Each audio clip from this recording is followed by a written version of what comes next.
Chers amis, nous sommes dans cette deuxième partie de nos émissions d'aujourd'hui. Euh, nous avons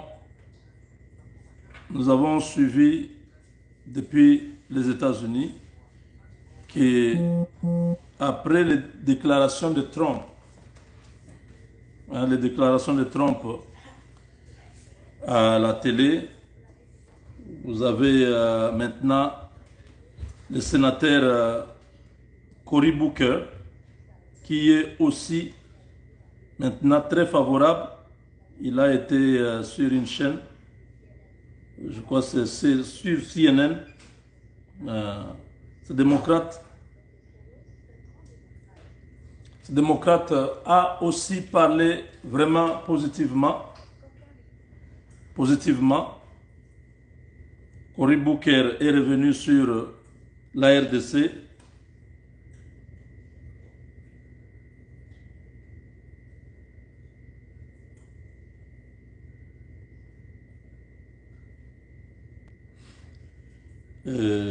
Attendez.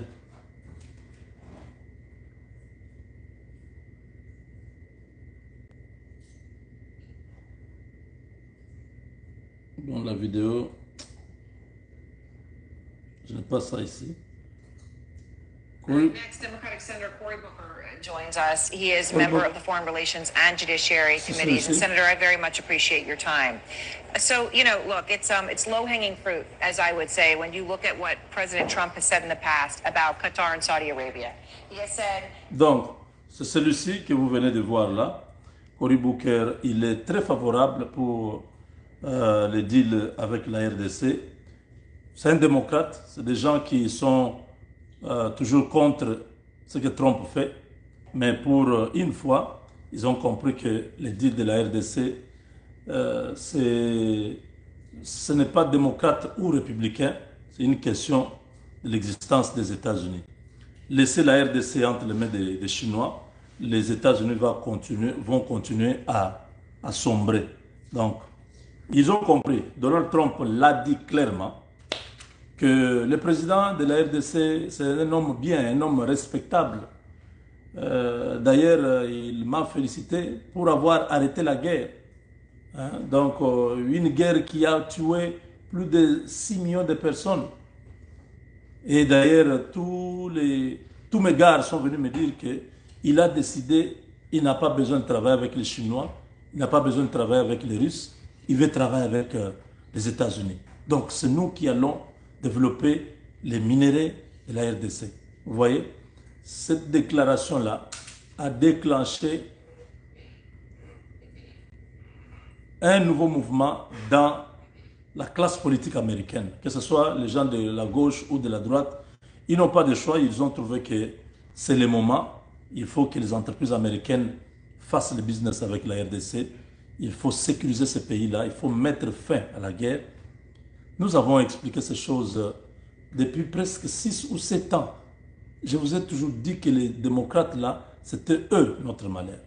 Parce que leur philosophie idéologique, c'est des gens qui ne croyaient pas en Dieu. Donc tout ce qui se passe là, les morts, tout ça, ça ne leur dit rien. Ils relativisent la famille, l'existence de Dieu, les droits de l'homme. Ils sont plus dans le socialisme. Le socialisme, pas le bon socialisme là. Mais je n'ai pas ici le temps de revenir sur ça. Je crois que les gens qui nous ont déjà suivis plusieurs fois, ils savent, les gens de la droite, ce sont des chrétiens, c'est des gens qui croient en Dieu, qui ont une autre philosophie sur la politique étrangère et tout ça. Donc c'est vraiment deux idéologies opposées. Mais là, Trump a imposé les républicains, ils ont imposé leur volonté, la guerre s'est arrêtée au Congo et les démocrates n'ont pas de choix. D'ailleurs, ils ne sont même pas majoritaires, ni dans la Chambre des représentants, ni dans la Chambre au Sénat. Donc, ils subissent. Mais déjà avoir Cory Booker du même côté que Trump, c'est déjà beaucoup. C'est déjà beaucoup. Alors, mes chers amis, vous avez entendu, vous avez vu des images où les Ouazalendo montrent l'argent qu'Hippolyte Kanambe, alias Joseph Kabila, envoie pour corrompre ce dernier et obtenir les passages pour Kalemi. Ça ne s'est pas limité au niveau de Ouazalendo. Ils ont refait la même chose que lorsqu'ils ont pris Goma et Bukavu. La liste était déjà établie. On a identifié tous les responsables militaires de FARDC, les commandants région, les chefs, les commandants des opérations, les commandants sectaires, arrivés jusque dans les régiments. Tous ces gens-là, chacun avait une cagnotte. Le commandant région, on peut aller jusqu'à des millions, peut-être 1 million, 2 millions. Frais, cash, on amène l'argent, pas qu'on va mettre dans les comptes, non. On t'amène. Les autres là, on leur donne aussi, chacun reçoit. Et tout le monde déserte, abandonne, et les M23 progressent. Depuis qu'on a arrêté ce qu'on a arrêté, qui sont allés à Kinshasa, on a remplacé le moral de nos militaires, on a envoyé les primes. Vous avez vu vous-même, nos militaires ont une prime de 500 $ en dehors de leur salaire. Ceux qui sont au front là, chaque mois on leur envoie 500 $. Ce n'est pas de la blague. On ne joue pas avec la sécurité d'un pays. Il faut, nous avons demandé ça au président à l'époque et il a agi, il a mis les moyens nécessaires et Guy Kabombo, Modjanvita, est en train de faire un grand travail parce que si l'argent était détourné, on ne pouvait pas voir les résultats. Comme il gère bien l'argent et tout le monde est servi, aujourd'hui, les Congolais ont repris leur conscience. Ils sont prêts à se battre. Il y a un capitaine qui a fait une déclaration, a dit, nous avons appris de nos erreurs. On ne va plus jamais permettre ce qui s'était passé. C'était une honte. Donc, il restait seulement qu'on puisse prendre une ordonnance par le président Tshisekedi, dire je mets fin à l'existence de FARDC. En attendant, on va créer une nouvelle armée ou quelque chose comme ça. C'était ce qui restait. Parce que c'était une honte. Même là où on ne peut pas perdre, on perd. Il y a des généraux, vous voyez 4, 5 généraux dans les coins là, mais finalement, ces généraux nous font quoi? C'était vraiment ridicule. Là, on a envoyé l'argent au commandant de la 34e région, donc au Bukavu, qui est maintenant au Vira. On a envoyé là beaucoup d'argent. Après avoir corrompu les Ouazalendo, on a aussi corrompu les commandants région. Il a dénoncé, il a refusé.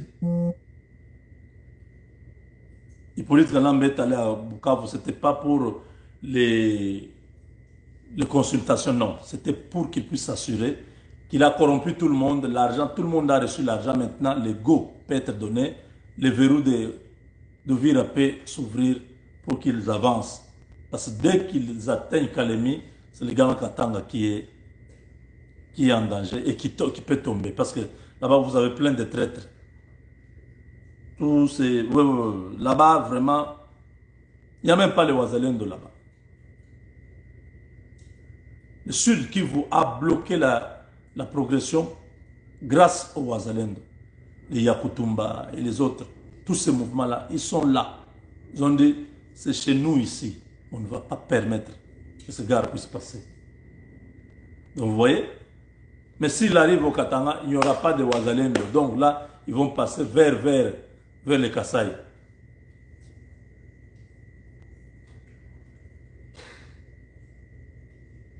Voilà comment les gars qui pensaient venir libérer le Congo, chasser Tshisekedi, il est incapable.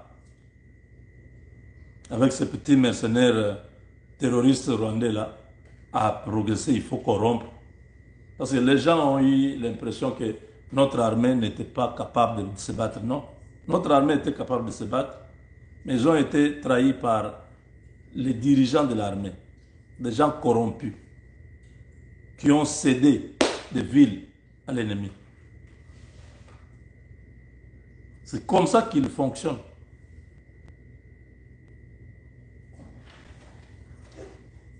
Donc, c'est comme ça qu'il fonctionne. Quand on a compris son système, on a donné des primes spéciales aux militaires. Personne n'est intéressé. Ils ont fait ça avec Luboya Nkashama en Ituri. Luboya a refusé. Ils ont échoué. Jusqu'à aujourd'hui, ils n'ont pas pu pénétrer cette province-là. Maintenant, là, l'armée congolaise a déjà tout pour reprendre les deux provinces. Et nous prions que cela arrive avant que Tshisekedi vienne aux États-Unis avec eux pour signer l'accord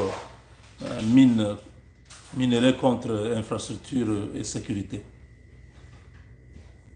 Là même, Kagame sera dans une position de faiblesse. Je ne sais même pas s'il viendra.